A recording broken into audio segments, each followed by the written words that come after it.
This is part 1 of the Unit 3 review. The first problem is the amount a spring stretches varies directly as the weight of the object attached to it.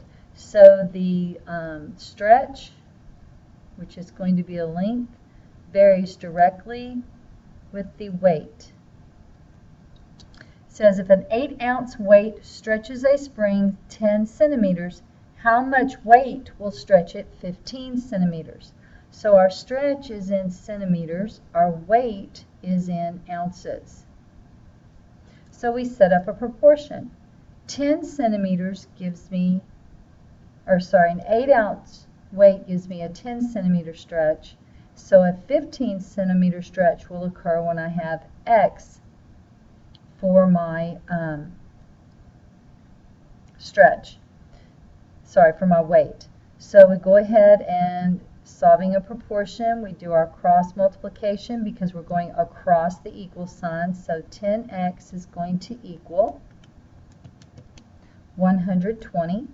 So then we divide both sides by 10 and x is going to give us 12. But those are ounces because it asked us to find how much weight it will stretch. Will be needed to stretch it 15 centimeters. So our weight would be 12 ounces. Number 2, what are the x and y-intercepts of the function graph below? So here's our y-intercept, here's our x-intercept. The x-intercept looks like it occurs halfway between -8 and -10, so we're going to call that -9, and remember that that is the ordered pair, -9, 0. For our y-intercept, that happens when it looks like the goes halfway between 8 and 10, so it looks like that's a +9. So remember the y-intercept is the ordered pair 0, 9. For problem number 3, we have a scuba diver who is to begin his ascent from 24 meters below the surface of the ocean. The table shows the diver's depth, m, which is meters, during his ascent time, s, which is standing for seconds. What is the meaning of the x and y intercepts? So for the y-intercept that we see here, this is our y-intercept. This is the, at the beginning,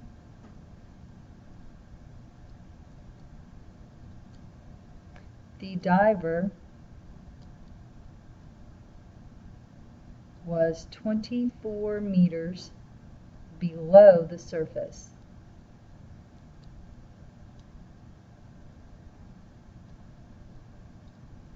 For our x-intercept, this represents the time it took the diver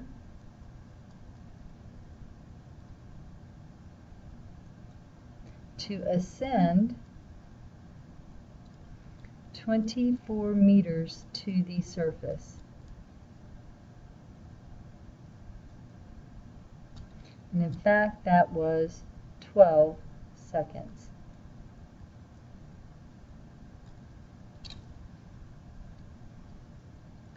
And number 4, they give us a graph.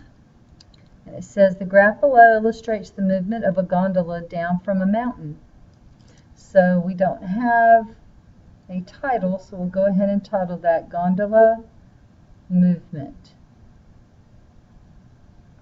And the y-axis represents our height, the x-axis represents the time, and it wants to know what the rate of change is in this application.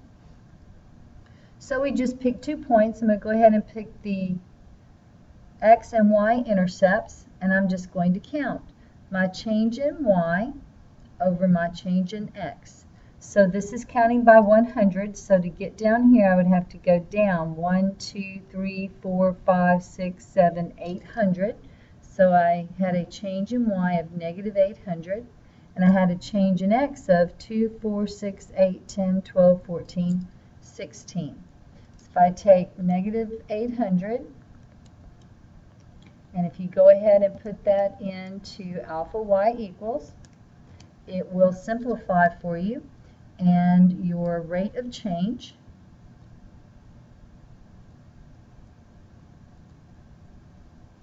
will be negative 50 meters per second.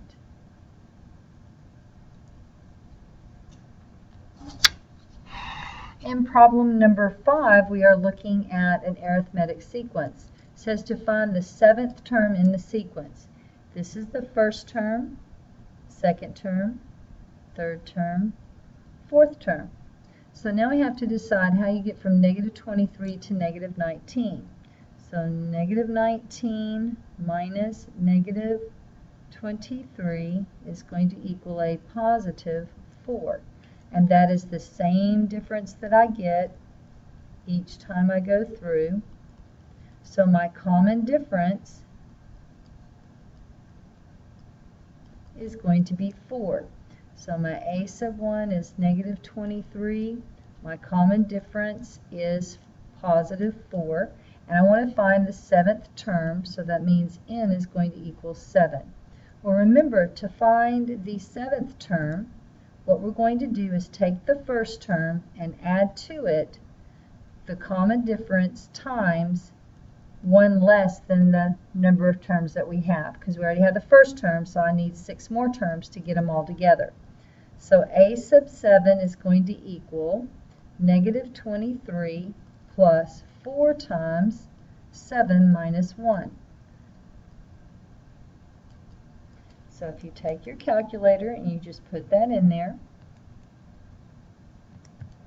you get a positive 1. So the 7th term in this sequence is a positive 1. Problem number 6 says an elephant's weight starts at 25 kilograms and increases 5 kilograms per month. So we have a starting weight, and then we have a change here. This is our rate of change. It says to write an equation to represent this situation. So the total weight is going to start at 25 kilograms, and it's going to increase 5 kilograms per month. And they want to know the meaning of the slope. So if I rewrite this in a form that I'm used to, I would get 25 plus 5x. Well, the number in front of the x is my slope, so my slope, let me just go ahead and write the word slope here.